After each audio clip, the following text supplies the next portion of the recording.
A man erased himself from history to become the most powerful dictator on earth. But the secret he's been hiding for 50 years could destroy everything he's built. And it all started with a single photograph that was never supposed to exist.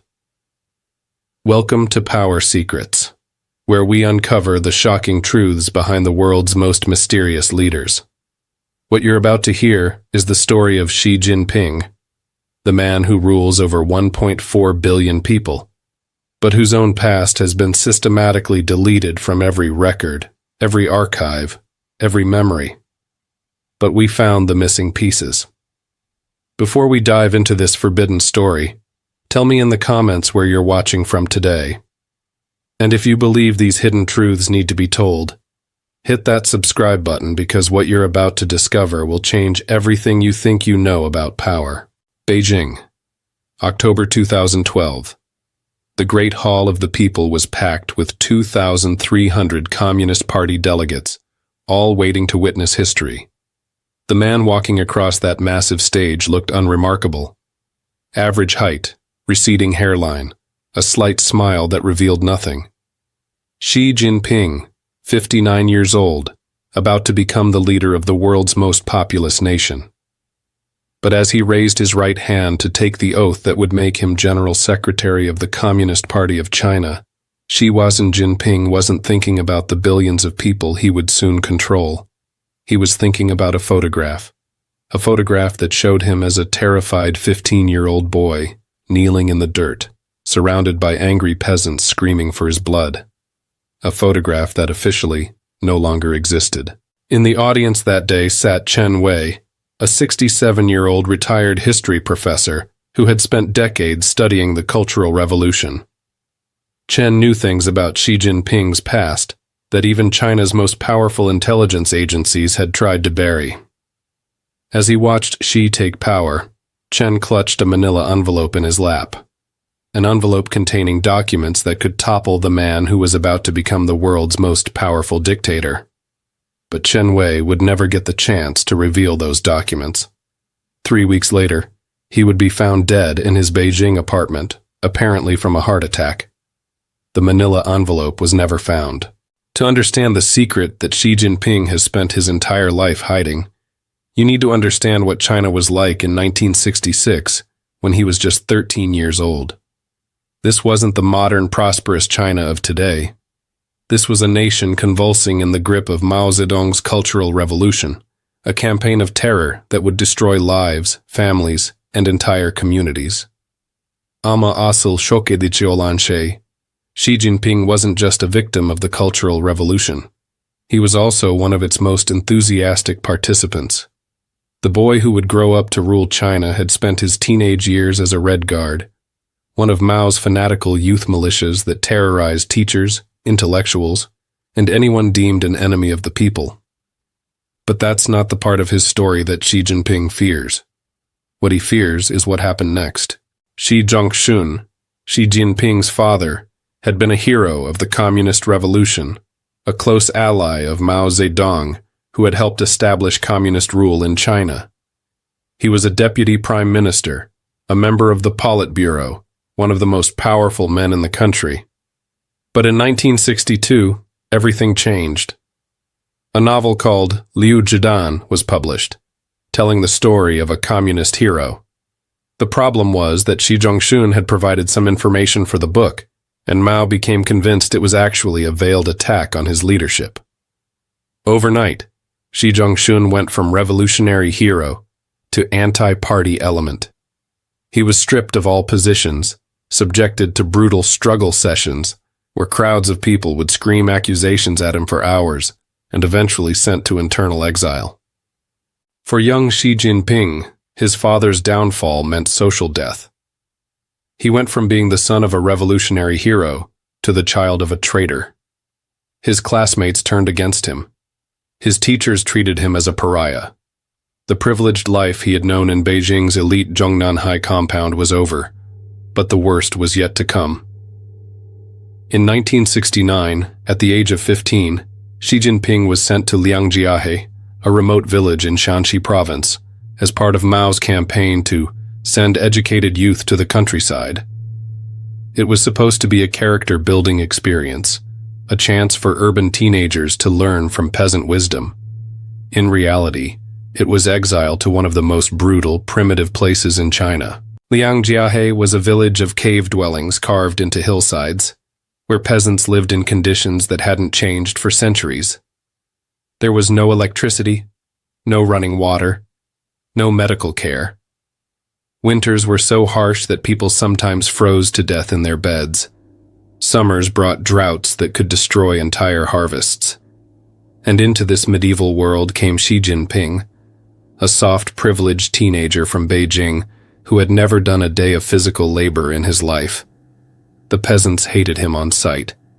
He was the son of a disgraced official, a representative of the corrupt Beijing elite that had oppressed them for decades. They made sure he knew it. Xi Jinping was assigned to live in a cave with several other sent-down youth, sleeping on a hard wooden bed, eating the same meager portions of coarse grain that kept the villagers barely alive. But unlike the other teenagers, who were from ordinary families, Xi carried the additional burden of his father's disgrace. The village Communist Party secretary, a man named Liu Mingshan, took special pleasure in humiliating the fallen prince. He assigned Xi the hardest, dirtiest jobs, hauling manure, digging irrigation ditches, working in the fields from dawn to dusk under the scorching sun. But the physical hardship was nothing compared to the psychological torture. Every week there were political education sessions where the villagers would gather to struggle against enemies of the people. And Xi Jinping, as the son of a traitor, was a frequent target. Picture this scene. A 16-year-old boy kneeling in the dirt in the center of the village square, surrounded by dozens of angry peasants. Men and women who had lived lives of grinding poverty, who had lost children to famine and war, now had a symbol of their oppression right in front of them. "Confess your father's crimes," they would shout. "Admit your bourgeois thoughts. Renounce your counter-revolutionary family." Xi Jinping would kneel there for hours, his head forced down, while the villagers hurled accusations and insults at him. Sometimes they would throw things, mud, stones, garbage. Sometimes they would force him to recite Mao's teachings while they jeered and laughed. And someone, at one of these sessions, took a photograph. "İşte tam bu noktada her şey değişti."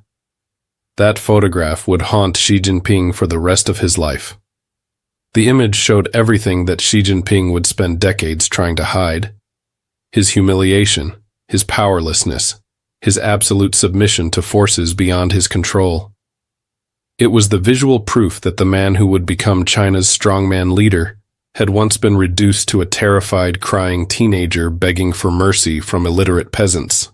But Xi Jinping learned something during those 7 years in Liangjiahe that would shape his entire approach to power. He learned that image is everything, and that controlling the narrative is more important than controlling the truth. Slowly, methodically, Xi began to reinvent his story. Instead of being a victim of the Cultural Revolution, he positioned himself as someone who had voluntarily chosen to serve the people. Instead of being humiliated by the peasants, he claimed to have learned valuable lessons from them. Instead of being the son of a disgraced official, he became a self-made man who had risen through merit and hard work. The process took decades, but Xi Jinping systematically erased every trace of his real experience in Liangjiahe and replaced it with a sanitized version that served his political needs. He cultivated relationships with propaganda officials who could help shape his story. He provided interviews where he spoke fondly of his time in the countryside, describing it as the formative experience that taught him to understand and serve the Chinese people. He commissioned books and documentaries that portrayed his years in Liangjiahe as a noble sacrifice rather than a brutal punishment. Most importantly, he began hunting down anyone who had witnessed his real experience in that village.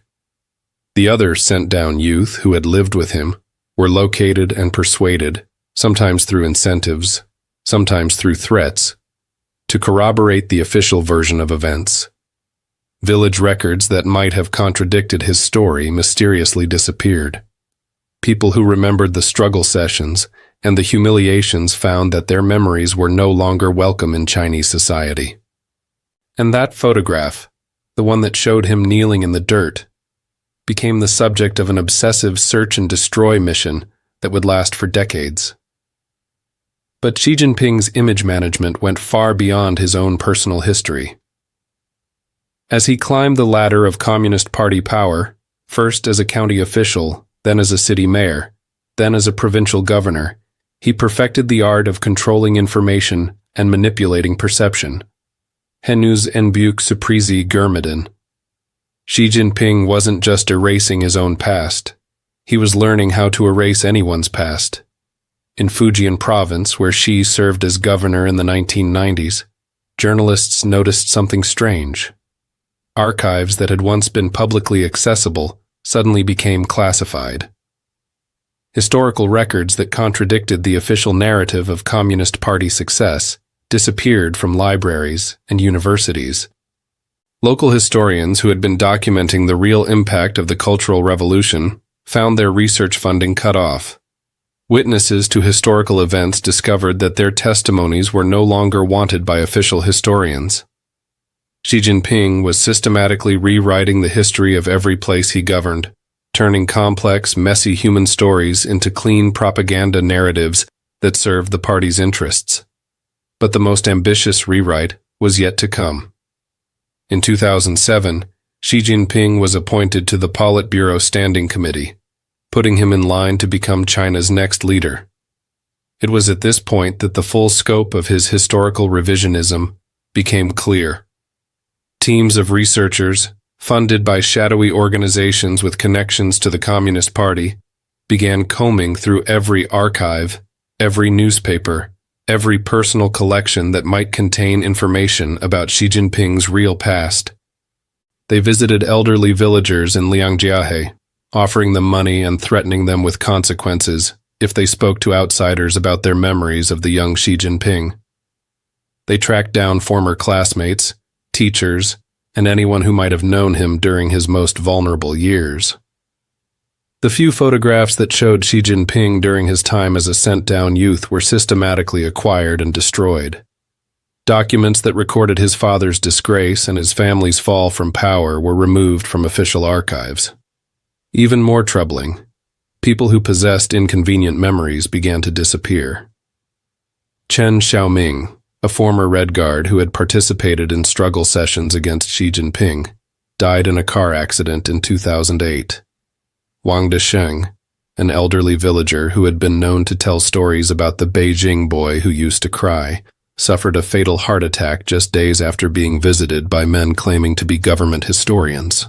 Liu Mingshan, the village party secretary who had tormented young Xi Jinping, died under mysterious circumstances in 2009, just 2 years after Xi's promotion to the Politburo Standing Committee. One by one, the witnesses to Xi Jinping's humiliation were dying or disappearing.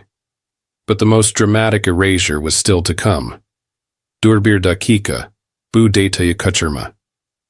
In 2012, just months before Xi Jinping was set to become China's leader, something extraordinary happened in Liangjiahe village. The entire population, over 200 families, was suddenly relocated as part of what officials called a poverty alleviation program. The ancient cave dwellings where Xi had lived were demolished. The village square where he had been forced to kneel and confess was paved over and turned into a parking lot. Within 6 months, Liangjiahe had been completely transformed from a historical site into a modern, revolutionary education base, where tourists could come to learn about Xi Jinping's inspiring years serving the people. The new village museum contained carefully curated photographs showing a confident young Xi working alongside grateful peasants. There were displays of his supposed achievements, irrigation projects he had supposedly initiated, agricultural innovations he had supposedly introduced. What there wasn't was any mention of struggle sessions, humiliation, or a terrified teenager kneeling in the dirt. The physical space where Xi Jinping had experienced his greatest trauma had been literally erased from the earth and replaced with a shrine to his manufactured legend. But Xi Jinping's historical revisionism didn't stop with his own story. Once he became China's leader in 2012, he began applying the same techniques to all of Chinese history. The Cultural Revolution, which had traumatized an entire generation and killed millions of people, was suddenly a topic that could no longer be discussed in schools, universities, or public forums. The Tiananmen Square protests of 1989, which had shown the world that many Chinese people wanted democracy, became a forbidden subject that could result in imprisonment for anyone who mentioned it online. Even more recent events that contradicted Xi's vision of China began to disappear from the historical record. The SARS epidemic of 2003, which had exposed failures in the Chinese health system, was rewritten as a story of government competence and international cooperation. The 2008 Sichuan earthquake, which had revealed corruption in school construction that killed thousands of children, became a tale of heroic rescue efforts and national unity. Xi Jinping had taken the lessons he learned from erasing his own humiliating past and applied them to an entire nation of 1.4 billion people. Şimdi gördüklerin hiçbir şey. The scope of Xi's historical manipulation goes far beyond anything attempted by previous Chinese leaders. Under his rule, China has invested hundreds of billions of dollars in what they call discourse power, the ability to control not just what people know, but what they think they know. The Confucius Institutes that China funds at universities around the world don't just teach Chinese language and culture, they also promote Xi's version of Chinese history. Chinese social media platforms use artificial intelligence to automatically delete posts that reference forbidden historical events. Chinese students studying abroad are monitored and sometimes harassed if they participate in discussions about topics like the Cultural Revolution or Tiananmen Square. But perhaps most disturbing is what Xi Jinping has done to the Chinese people's ability to understand their own past. An entire generation of Chinese citizens has grown up with no knowledge of the political upheavals, famines, and human rights abuses that shaped their parents' and grandparents' lives. They've been told that Chinese history is a smooth progression from feudalism through revolution to the prosperity and stability of today. They don't know about the millions who died during the Great Leap Forward. They don't know about the families destroyed during the Cultural Revolution. They don't know about the students who died in Tiananmen Square. And they definitely don't know about a frightened 15-year-old boy named Xi Jinping who once knelt in the dirt and begged for mercy from angry peasants. But the most chilling part of Xi's historical revisionism isn't what he's erased from the past. It's what he's preparing for the future. In 2018, Xi Jinping removed constitutional term limits that would have forced him to step down after 10 years in power. He can now rule China for life, just like the emperor dictators who ruled for thousands of years before the Communist Revolution. In 2021, he declared that China had achieved a moderately prosperous society and was ready to reclaim its position as the world's dominant power. This wasn't just economic competition. This was a direct challenge to the United States and the entire Western democratic system. But Xi's most ambitious project is still taking shape: the complete integration of digital surveillance technology with historical revisionism to create a system of control that would make Orwell's 1984 look primitive. Chinese citizens now live under a social credit system that monitors their every action, word, and even thought. Artificial intelligence analyzes their social media posts, their shopping habits, their travel patterns, their associations. Anyone who expresses interest in forbidden historical topics or asks inconvenient questions about the past can have their score lowered, restricting their access to jobs, travel, education, and even dating apps. The system doesn't just punish people for what they do, it punishes them for what they know. And at the center of this vast apparatus of control sits Xi Jinping, the man who learned as a traumatized teenager that the person who controls the story controls everything. İnanmayacaksın, ama that photograph still exists.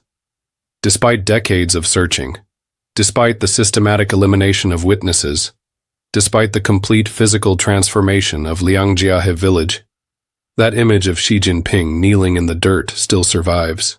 It's hidden in a private collection in Taiwan, possessed by someone who understood its historical significance and kept it safe for more than 50 years. The collector, now in his 80s, has never shown it publicly, knowing that doing so could endanger not just himself, but his entire family.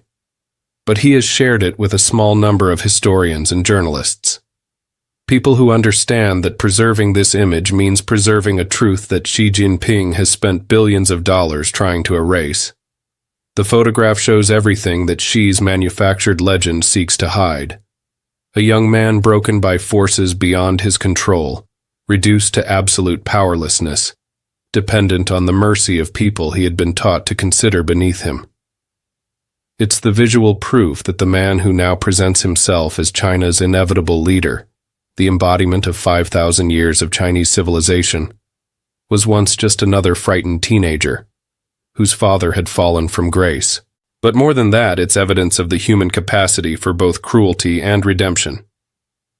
The peasants who humiliated young Xi Jinping weren't monsters. They were people who had suffered greatly and finally had someone they could blame. Xi himself wasn't a villain. He was a child trying to survive in impossible circumstances. The tragedy is what he became as a result of that experience. Instead of learning empathy from his suffering, he learned manipulation. Instead of understanding the importance of truth, he became obsessed with controlling perception. Instead of recognizing the humanity in others, he decided that people were just resources to be managed. Today, Xi Jinping rules over a quarter of the world's population with more absolute power than any human being in modern history. He controls the world's second-largest economy, the world's largest military, and the world's most sophisticated surveillance apparatus. But he's still, in some ways, that frightened 15-year-old boy kneeling in the dirt, terrified that someone will see him as he really is. The difference is that now he has the power to make sure nobody ever does. The question for the rest of the world is whether we're willing to accept a future shaped by someone who has spent his entire adult life running from the truth of his own past. Xi Jinping's story isn't just about one man's rise to power. It's about how trauma can shape not just individuals but entire civilizations. It's about the danger of allowing anyone to control not just the present and future, but the past itself. And it's about the importance of preserving inconvenient truths, even when, especially when, the most powerful people in the world want them erased. So what do you think? Is Xi Jinping a victim of his circumstances who learned the wrong lessons from his suffering? Or is he a calculating manipulator who has used his personal trauma to justify controlling the thoughts and memories of 1.4 billion people? More importantly, what does his story tell us about the relationship between personal pain and political power? Do leaders who have experienced humiliation make better or worse decisions for their people? And what responsibility do we have as citizens of the world to remember and preserve the truths that authoritarian leaders want us to forget? Share your thoughts in the comments below. Tell us whether you think understanding Xi Jinping's hidden past makes him more sympathetic or more dangerous.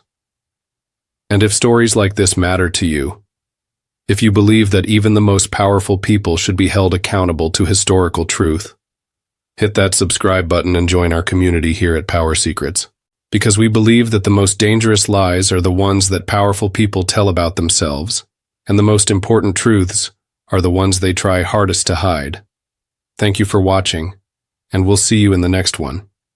Until then, remember, the photograph always survives, no matter how much power someone has to destroy it.